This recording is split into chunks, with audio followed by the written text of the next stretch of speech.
ஏத்துறேன்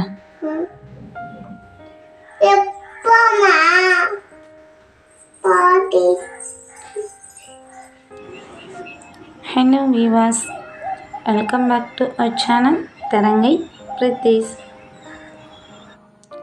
இன்றைக்கி ஆடி மாதத்தோட இரண்டாவது வெள்ளிக்கிழமை நம்ம வீட்டில் நான் எப்படி திருவிளக்கு பூஜை பண்ணுங்கிறது தான் இன்றைய பதிவாக கொடுத்துருக்கேன். காலையிலேயே சுக்கிர உரையிலேயே துளசி மாலை பூஜை, நிலைவாசலுக்கும் பூஜை பண்ணியாச்சு. ஆடி மாதம் சொல்லிட்டு வேப்பிலை தோரணம் கட்டியிருக்கேன். ஆடி மாதம்னாலே கூழும் வேப்பிலையும் தான் அதிக முக்கியத்துவம் வாய்ந்தது. இந்த ஆடி மாதம் பராசக்தி தாய்க்கும் மகாலட்சுமிக்கும் உரிய மாதமாகவே கருதப்படுது. பொதுவாகவே நம்ம பராசக்திக்கும் மகாலட்சுமிக்கும் எல்லா வெள்ளிக்கிழமையும் பூஜை பண்ணுவோம். இருந்தாலும் ஆடி வெள்ளிக்கிழமைங்கிறது ரொம்பவே சிறப்பு வாய்ந்தது. இந்த ஆடி மாதம் பார்த்தா மொத்தம் 5 வெள்ளிக்கிழமைகள் இருக்குது. 5 வெள்ளிக்கிழமைகளை கடைசி வாரம் எல்லாருக்குமே தெரிஞ்சால் வரலட்சுமி நோன்பு. முதல் வாரம் நான் குலதெய்வத்தை வீட்டுக்கு அழைச்சி வழிபாடு பண்ணேன். இந்த 3 வாரங்களில் ஒரு வாரமாவது நம்ம திருவிளக்கு பூஜை வீட்டில் செய்கிறது ரொம்பவே சிறப்பானது. திருவிளக்கு பூஜை பண்ணிவிட்டு கண்டிப்பாக ஈவினிங் கோயிலுக்கு போயிட்டு வந்தோம்னா நமக்கு முழு அருளும் அந்த தெய்வத்தோட முழு அருளும் நமக்கு கிடைக்கும். இந்த திருவிளக்கு பூஜை ஏன் வீட்டில் பண்ணணும்னா, இந்த ஒளியில் அனைத்து தேவதைகளும் சரி, அனைத்து தெய்வங்களும் ஒளியில் இருப்பதாகவே ஐதீகம் இருக்குது. எல்லா தெய்வத்திற்கும் நம்ம பூஜை பண்ண அருளை இந்த திருவிளக்கு பூஜை மூலயமா நம்ம பெற்றுக்கொள்ளலாம். இப்போ நான் ஃபோட்டோஸ் சிலையெல்லாம் என்கிட்ட இருக்கும்போது கண்டிப்பாக அதை வச்சு வழிபாடு பண்ணணும். என்னென்னு சொல்லிட்டுன்னு எல்லாத்தையும் க்ளீன் பண்ணி சிலைக்கெல்லாம் அபிஷேகம் பண்ணி பூக்களால் அழகாக அலங்காரம் பண்ணிட்டேன். லக்ஷ்மிக்கும் பெருமாளுக்கும் பின்னாடி அஷ்டலக்ஷ்மி ஃபோட்டோ வச்சுருக்கேன். அவங்களுக்கு எல்லா வெள்ளிக்கிழமையும் பண்ணுற மாதிரி அதே மாதிரி மாயிலை எல்லாமே பயன்படுத்தியிருக்கேன்.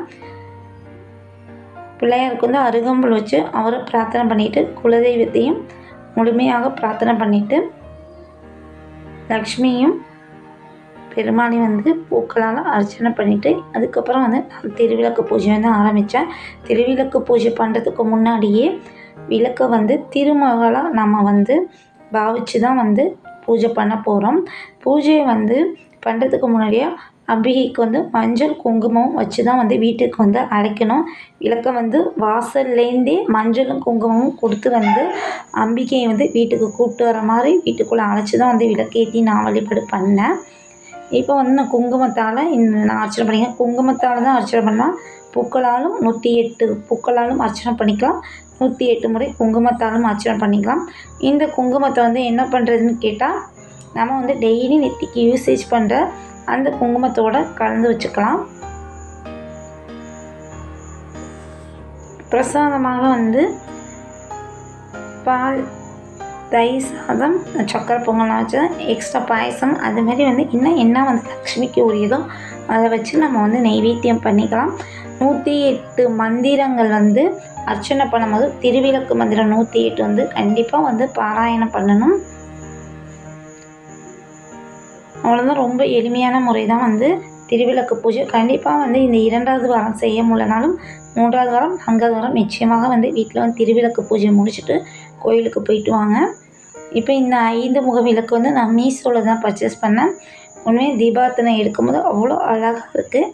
எண்ணெய் அந்த தீபார்த்தனை காட்டுற அளவுக்கு தான் எண்ணெய் விட முடியுது.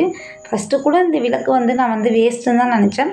இருந்தாலும் அந்த தீபார்த்தனை இருக்கும் நமக்கும் அந்த கோயிலோட ஃபீல் எனக்கு இங்கே வீட்டிலே கிடைக்கிது. டெய்லியுமே வெள்ளிக்கிழமையில் நான் எப்போதுமே ஏலக்காய், கிராம்பு, பச்சைக்கற்பூரம், சூடம் ஏற்றி திருமகளுக்கு லக்ஷ்மி தாயாருக்கு தீபார்த்தனை எடுப்பேன். இது பரிகாரம்னு பார்த்தா நம்ம வீட்டில் நேர்மறை ஆற்றல் அதிகமாகவே கொண்டு வரும். நெகட்டிவ் தாட்ஸ் இருந்தால் கண்டிப்பாக எடுத்துரும். பார்க்குறதுக்கே ரொம்ப அழகாக இருக்காங்க. இந்த பதிவு உங்களுக்கு கண்டிப்பாக பிடிச்சிருக்கும் நான் நம்புகிறேன். இந்த பதிவு உங்களுக்கு பிடிச்சி இருந்துச்சுன்னா தரங்கை பிரதீஷ்ங்கிற சேனலை லைக் பண்ணுங்கள், ஷேர் பண்ணுங்கள், சப்ஸ்கிரைப் பண்ணுங்கள். பக்கத்தில் உள்ள பெல் பட்டனை மறக்காமல் கிளிக் பண்ணுங்கள். அப்போ தான் நான் போகிற வீடியோ உங்களுக்கு சென்றாகும்.